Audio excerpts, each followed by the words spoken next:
Hello, everybody, and welcome to the War Room. This one is for this weekend's UFC Fight Night. Paul Craig against Brendan Allen. Really interesting matchup because I feel like they mirror each other in a lot of ways. I feel like they have a very similar skill set, but of course, you know, we're going to try and focus on what the differences are in these two guys' game. But you know, they are very similar. I feel like there's a slight difference in confidence on Brendan Allen's side. I feel like he's a bit more confident in his kickboxing range, but I also feel like he's a top game grappler predominantly, and Paul Craig is very good off his back, very good with his butterfly sweeps, of course, with his triangles. So I do feel like their grappling games, although on the feet, there's going to be they're going to look quite similar in a lot of ways. When it hits the ground, they do their games fit together quite well. You've not got two guys trying to fight from top position and it constantly being a scramble of position changes. This is one guy who likes to control from top position and submit, and one guy who likes to work off his back and either sweep to top position to submit or just submit straight from his guard. So I do very much hope that we do see some grappling in this fight. Let me do a quick tail of the tape, and then I'm going to get into a few details that I think are interesting. Brendan Allen, record of 22 wins and 5 losses. Paul Craig, 17 wins, 6 losses, and 1 draw. 1 inch height advantage for Paul Craig, 1 inch reach advantage for Paul Craig. Now, of course, Paul Craig was a light heavyweight. He made his middleweight debut in his last fight. Looked very good, very, very strong. And you know, I was actually surprised, to be honest. He made this weight class because he is, I mean, he's a big dude, right? He's a really big dude, and he clearly done all the right things to get his weight down because he didn't look fatigued at all. He looked full of energy, and you know, he was fighting another big individual in Muniz, who's you know. An awkward grappling challenge for anybody, but you know what we saw in Muniz's fight with Paul Craig and what we saw in Muniz's fight with Brendan Allen is that, you know, he can be worn down, and that's where I feel like these two guys are going to be very competitive because they're both incredibly tough. They both have got that determination to win no matter where they are in the fight. I mean, you look at the Paul Craig fight against Ankalaev was absolutely wild. You know, what a clamp and a squeeze he must have to be able to get him to tap in the last 10 seconds like that. But that shows you that this fight can change in a second. Like, don't take your eyes off it. Okay, where were we? Tail of the tape. So I'll come back to the stats in a second. So breakdown of their record. So Brendan Allen's got 22 wins, 5 of them by knockout and 13 by submission. 10 rear naked chokes, a key lock, a triangle, and a foot lock.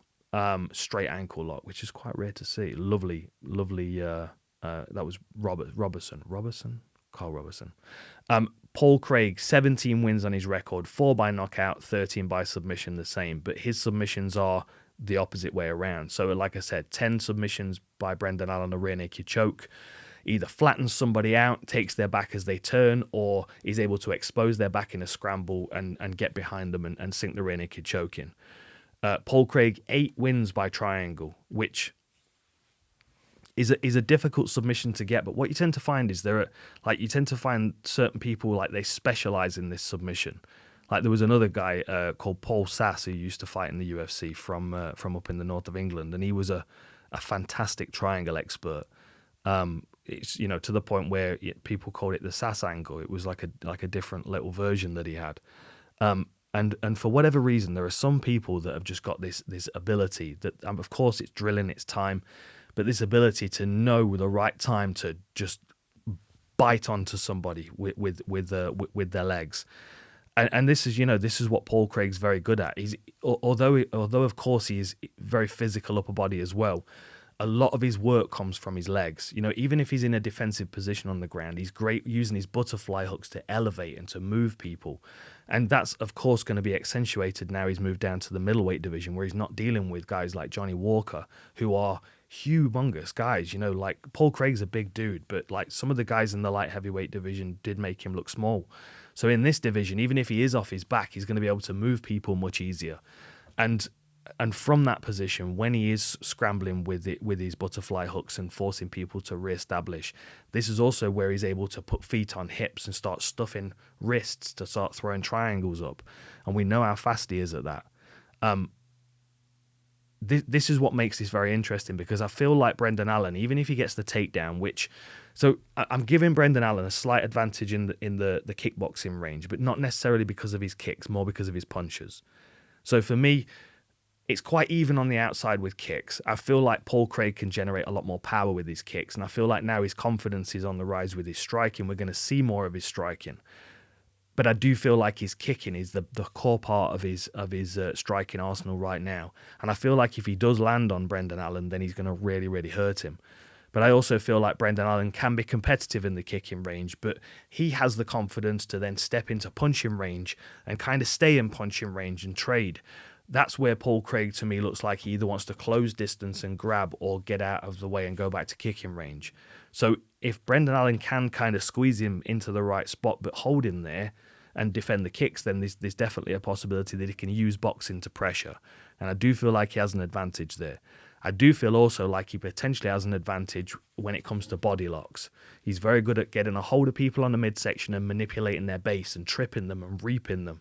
And because there is a slight height advantage for Paul Craig, and because now his waist is a bit narrower than it used to be at light heavyweight, I can imagine Brendan Allen being able to utilize that body lock quite well in this fight.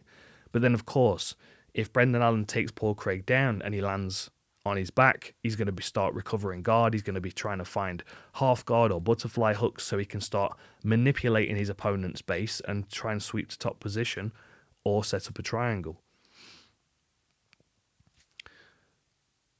I didn't go through all of the submissions, did I? So 8 triangles out of 13 submissions, 2 arm bars, a guillotine, a Bravo, and then a tap to strikes. So a bit of variety there as well. You can also imagine Paul Craig is going to be attacking necks wherever he can. So, triangles would be one thing, but of course, guillotines, Bravos, anacondas, Darce chokes, all very, very useful submissions, especially for him with these long arms that he's got to be able to wrap people up. What else? I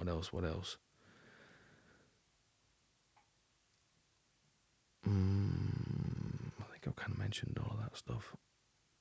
Yeah, I mean, like, for me, this is a game of ranges. Like, all fights are, but for me, like, if I'm Paul Craig going into this, I'm like, okay, these are the ranges that I want to try and occupy in this fight. I want to be in kicking range on my toes and keeping space between us, and then if it closes down, that's where I need to be considering how I'm going to land. Not even necessarily landing on top position. Like, even Paul Craig grabbing a hold of a body lock and accepting the takedown from Brendan Allen, or even sitting to butterfly hooks just so he knows he's got them.